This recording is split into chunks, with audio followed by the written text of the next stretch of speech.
Warning, the following presentation contains cold, hard truths that might change the way you think. Viewer discretion won't do you any good now.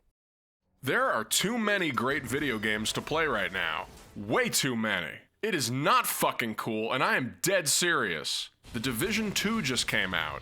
My life is over. I don't know about any of you guys. The Resident Evil 2 remake is still going strong because I really suck at it. Red Dead 2 will probably never get old, also because I suck at it. The Kickstarter-backed new ToeJam and Earl game is absolutely funktastic, except that I suck at it. Devil May Cry 5 just came out. I haven't even tried it yet, and I already suck at it. Supergiant Games has a new title available on Early Access called Hades. I suck so much at this game, I can't even purchase it. Final Fantasy remasters are hitting the Nintendo Switch. Might as well buy myself a chastity belt that has an add-on pouch for Switch controllers because I'm about to get re-virgined. Tetris 99 is a thing where 1 out of 99 times I played, I actually didn't suck at it. You know what game I used to really not suck at?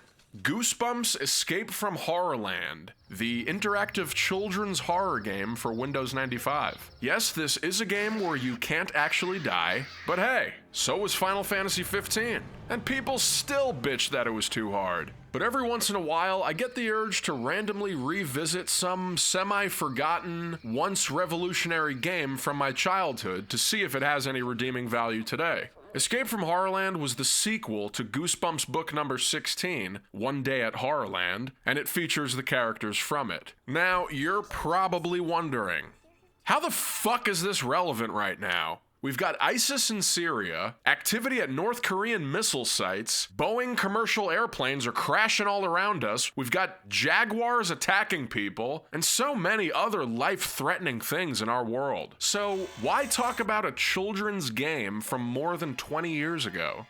Well, Goosebumps 2 was in theaters a few months ago. That's not why I decided to play the game. I'm just saying that was a thing. Consider this the 23-year anniversary review of... the 10-year anniversary...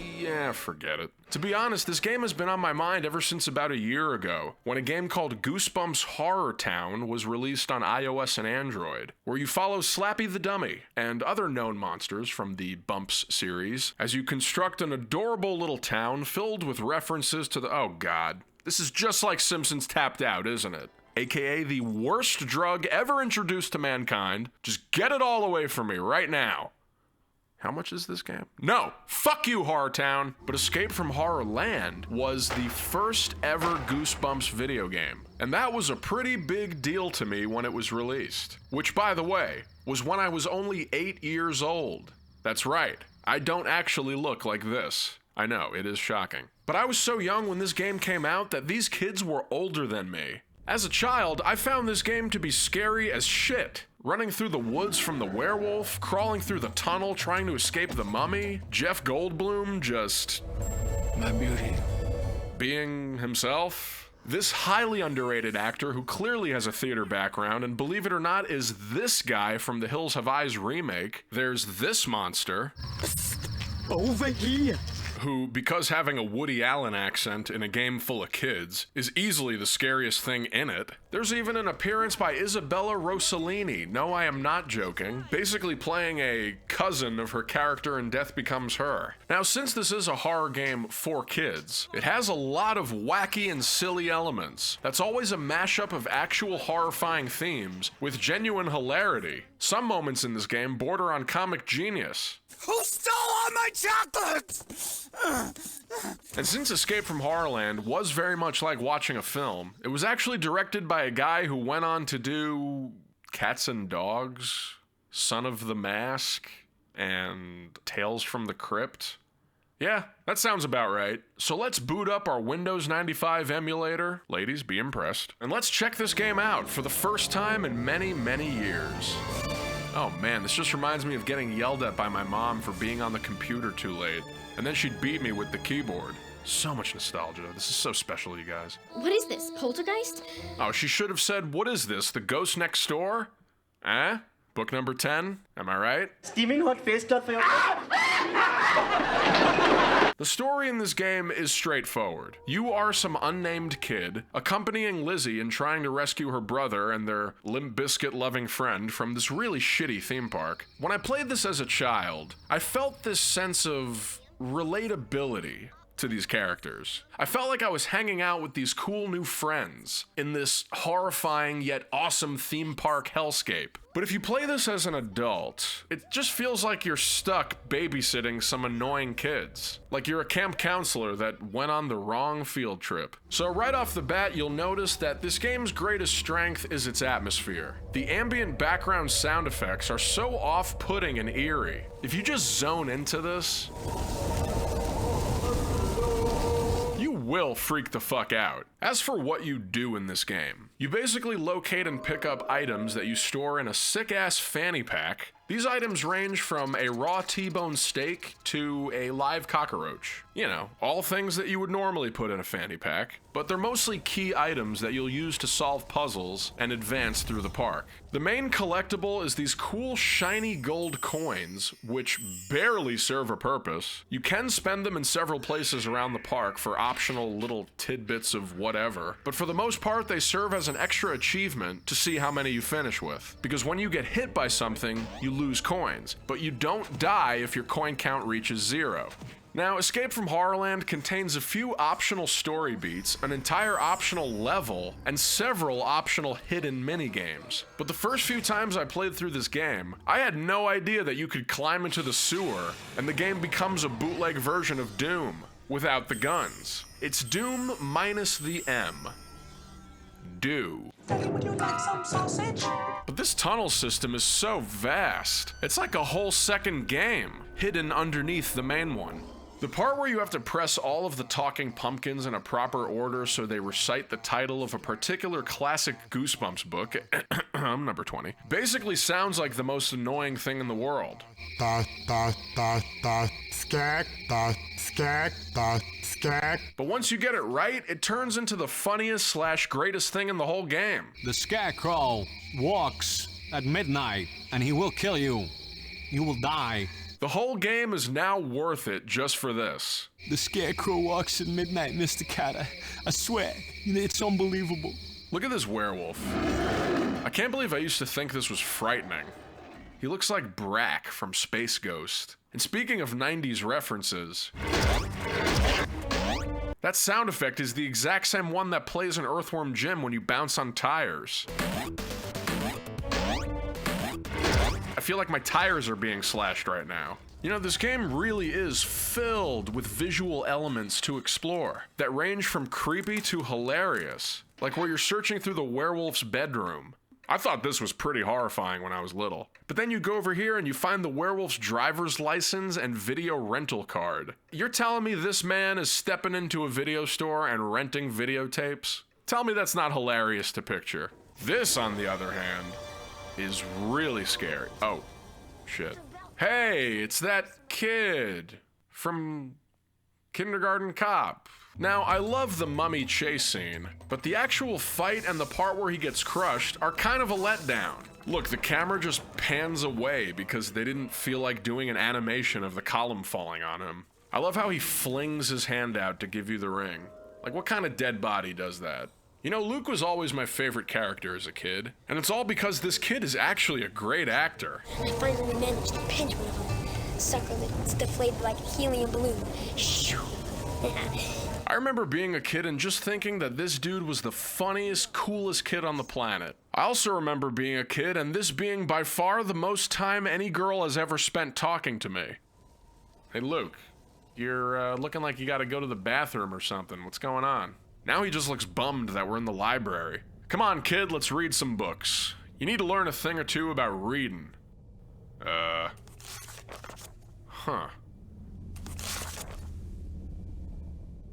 Is this scary or not? I can't tell. I'll be nuts. I'll be nuts. They must be talking about you, Lizzie. I be nuts. Oh my god, that was not funny. The part where you shoot a Dragon Ball Z laser out of the ruby ring is pretty sweet. Finish him! But what exactly is going on here? What, did I just hang him on a hook? Is that what you meant by finish him? Here's another part where they totally flubbed someone being crushed by something. You're supposed to drop the retracting metal bed onto Isabella Rossellini, but it doesn't even crush her. She just gets awkwardly pushed off of the screen. You know, in a weird way, I guess I kind of prefer this. I wouldn't actually want to see her get crushed by that thing. I have too much respect for her as an actress. You're not gonna dance. Hold on. Wait a minute. Are we gonna dance? There are some pretty obvious observations I can make about this, but I don't want to have my entire YouTube channel taken down, so I'm not even gonna go there. Now, believe it or not, these scenes were at least partially directed by Steven Spielberg. Then you have to get out of the way. Right. Time. This time, in time. Okay. Okay. I can do this, but you leaving? I'm gonna leave. Okay. Yeah, hey man. Fantastic. In case you didn't guess, Brainiac, I'm trapped. Ugh.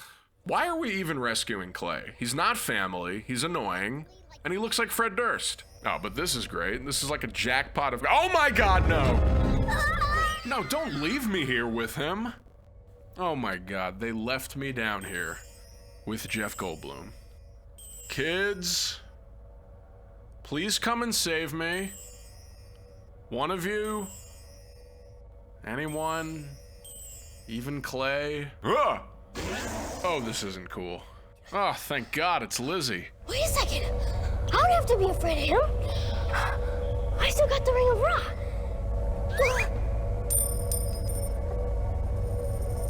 Oops. Really? Wow. Your likability just plummeted. Did you guys get a load of Clay running? What the fuck was that shit?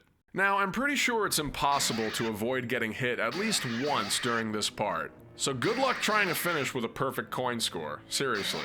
This is just— I mean, come on. How is this— okay, that was just— oh my— alright, just— oh my fucking— Jesus. Just— what the— I just lost all my coins. Oh, get up and help me like trying! We better get out of here. Yeah.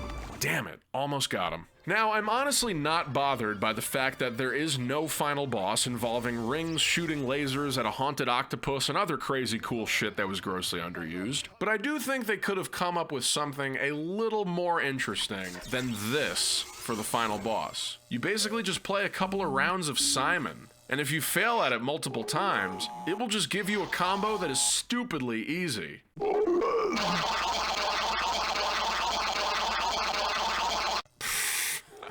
They just handed me the victory.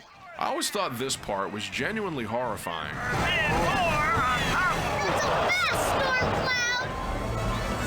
Don't ask me how, you guys, but I did it. I found this cosmic monster tracker. What? Don't ask me how, but I did it? Are these kinds of plot holes acceptable in children's entertainment? He was standing right next to us 6 seconds before that. God, I hate this character. Don't ask me how, you guys, but I did it. I feel like the actor who played Luke was single-handedly trying to save this game. But little Nookie over here is just wrecking everything in sight. So they escape the theme park, they blow it up, all the toxic fumes, I guess, make them pass out, and then it just cuts to them back in their neighborhood. You better play. What, did Clay drive them home? Now, there are 2 different endings that you can get. One where your parents have been replaced by monsters, and another where the main villain, Madison Storm, has moved in as your next-door neighbor. So there is a lack of an actual good ending. But wait a minute. How did they get out of the theme park? I know the ticket brought them in. Either this whole game was a dream, or this ending is a dream, or they are back home and the Horrorland world has now just bled into theirs, or— oh my god. The kids are dead! The fumes killed them, they're dead, and this is the afterlife. Oh my god, this game is dark. But whichever one it is, I think the ending is very effective. And the fact that you don't know what's real actually works in its favor. This is like Taxi Driver meets The Magic School Bus. Now, apparently there are 777 tokens in the game, and I finished with 0. You know, there was a time when I considered this the ultimate form of entertainment. The very nature of Goosebumps is amazing, because it got young kids to read a lot of books. And just like looking at photos of the old book covers, playing this game is just another time machine into the past. The question is, with my deep nostalgic connection to Escape from Horrorland, am I still able to objectively review the game? To be honest, the answer is yes. This is still a really fun game. Being 23 years old, it obviously has some dated mechanics and some dated themes. But the game is easy to figure out and it moves at a good pace. The sound design, music, and visual elements are really top-notch for what this is. It's got some hilarious dialogue, some really great performances, and if you don't suck at it, you can easily beat the game in about 2 hours. But the time has come for a new, great Goosebumps game. It seemed like nobody even cared about Goosebumps the game. Let's not even mention the very much hated Goosebumps Horrorland on PS2 and Wii. Man, what an original title. It can really only go up from here. And quite frankly, I think the idea of VR should be flirted with here. I do not endorse Jeff Goldblum's character in this game in any way, but I strongly endorse this guy.